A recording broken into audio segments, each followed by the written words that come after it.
دن آج کی modern psychologist بھی کہتے ہیں، اور دین نے تو کئی سال پہلے کر دیا، وَوَعَدْنَا مُوسَىٰ 30 لَيْلَةً وَأَتْمَمْنَاهَا ب10، 40 دن اگر مومن محنت کرے ایک بری عادت نکال سکتا ہے، اچھی عادت اپنے وجود میں ڈال سکتا ہے۔ انسان ربڑ کی طرح ہے، جو آپ کریں گے وہ عادت آپ کو پڑ جاتی ہے۔ ذائقے آپ کے بدلتے ہیں، پاکستانی ذائقہ ہے، دوسری کنٹری میں جائیں گے چیزیں پسند نہیں آئیں گی، لیکن آفٹر 40 ڈیز اور 80 ڈیز وہ چیز آپ کی عادت میں بدل جاتی ہے۔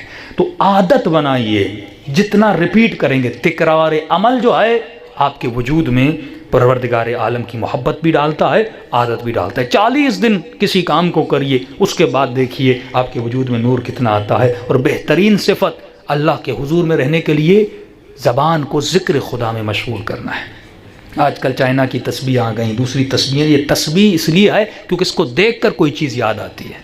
تسبیح اس لیے علماء رکھتے تھے کیونکہ اگر ذکر بھول بھی جاتے تھے، تسبیح کو دیکھ کر پھر اللہم صلی علی محمد و آل محمد یاد آتا تھا۔ گھروں میں ایسی تصویریں لگائیں، مثال غیبت کی عادت ہے، ایک بڑا بورڈ لگا دیجئے، الغیبت اشد من الزنا، غیبت زنا سے بدتر ہے۔ کوئی خاتون بھی دیکھے گی کسی گھر میں تو بورڈ لگا ہوا ہے مجھے غیبت نہیں کرنی، بھائی وہ اتنے ہوشیار ہیں، آفس میں جہاز میں لکھتے ہیں یہاں پہ اسموکنگ الو نہیں ہے۔ کوئی سگریٹ پیتا ہے جہاز میں؟ بڑے سے بڑا سگریٹی عادت والا جہاز میں سگریٹ نہیں پیتا، اور مومن مسجد میں غیبت کرتا ہے۔ کیوں؟ کیونکہ خدا کا ڈر کم ہے، وہ جہاز والوں کا ڈر زیادہ ہے۔ یہ چیز اپنے وجود میں پیدا کریں، یہ سمبل، یہ چیزیں، یہ پکچرز گھر میں لگا دیجیے۔ آپ کا بچہ گھر میں بڑا ہو، اس کو دیکھ دیکھ کر بڑا ہو۔ اطاعت علی بہترین عبادت ہے۔ کونوا لنا زینا ولا تکونوا شیئا، یہ فرامین اہل بیت بھائی گھر میں لگانے ہیں نا، یہ کتابوں میں پڑھنے کے لیے تو نہیں ہے۔ اس کو زینت بناؤ اپنے گھر کی، اور بچے کو پڑھاؤ۔ جب بچہ یہ 7 سال کے بعد بچہ بڑا، کم از کم اس کو ہفتے میں 1 مولا کا فرمان یاد کرواؤ۔ جب یہ 20 سال کا ہو جائے، کم از کم اس کو 200 مولا کے فرامین یاد ہو۔ کتنی ہم تعریفیں کرتے ہیں کہ قرآن کے بعد بہترین برترین کتاب نہج البلاغہ ہے۔ میں نے کسی مجمع سے سوال، میں نے کتنے لوگ ہیں جنہوں نے نہج البلاغہ کو کمپلیٹلی پڑھا ہے؟ کتنے لوگ ہیں؟ سارا مجمع چپ ہے۔ یعنی ہم نے صرف علی کو سنا ہے، علی کو پڑھا نہیں ہے۔ جب تک عمل نہیں کرو گے بھائی کچھ نہیں ہوگا۔ مجمع آئے واہ واہ کرے چلا جائے۔ چوتھے امام کی روایت ہے، امام فرماتے ہیں ہم ہر مجلس میں جاتے ہیں لیکن ہر مجلس سے راضی نہیں ہوتے۔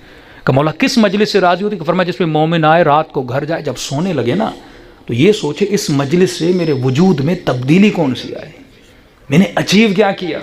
آج تک ہم نے اکاؤنٹیبلٹی نہیں کی کہ محرم کے جو 10 دن ہم مجالس کرواتے ہیں کتنا خرچہ ہوتا ہے، کروڑوں میں خرچہ ہوتا ہے۔ ایک خطیب اگر 3-4 اشرے پڑھتے ہیں، نارملی خطیب 1 اشرہ تو کم ہی پڑھتے ہیں، اگر 4-5 اشرے ملائے جائیں، ایک خطیب 5 لاکھ بھی لے، 10 دن میں 5 لاکھ بھی لے، کتنے اشرے ہوتے ہیں پاکستان میں؟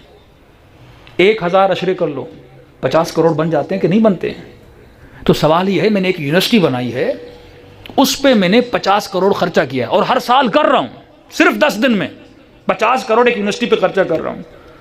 بھئی سوال دنیا نہیں کرے گی کہ آپ ہر سال 50 کروڑ لگا رہے ہو، آؤٹ پٹ کیا ہے؟ کتنے اسٹوڈنٹس نکلے، کتنے bachelor master P H D holder اس یونیورسٹی سے نکلے؟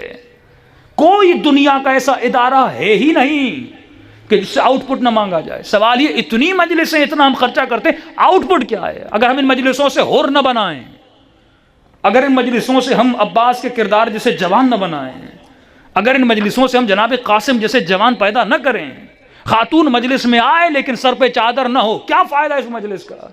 رو کر گر گڑا کر جا رہی ہے کہ بی بی زینب کی چادر لوٹی گئی، لیکن خود حجاب نہ کرے، کوئی فائدہ نہیں اس مجلس کا۔ مومن ان کے بھاگنے پر، ان کی بے وفائیوں پر لعنتیں بھیجتا رہے۔ انی سلم لمن سالمکم وحرب لمن حاربکم، مولا میں وہی کروں گا جو آپ کو پسند ہے، میں آپ کے دشمنوں کے اعمال سے بیزار ہوں اور آپ کے کردار سے راضی ہوں۔ یہ دعائے احد کیوں کہا گیا کہ روزانہ پڑھو؟ بیعت کرو اپنے امام زمانہ سے۔ تو کردار سازی جب تک نہیں ہوگی، یہ معاشرہ کبھی امام زمانہ کی حکومت کے لیے تیار نہیں ہو سکتا۔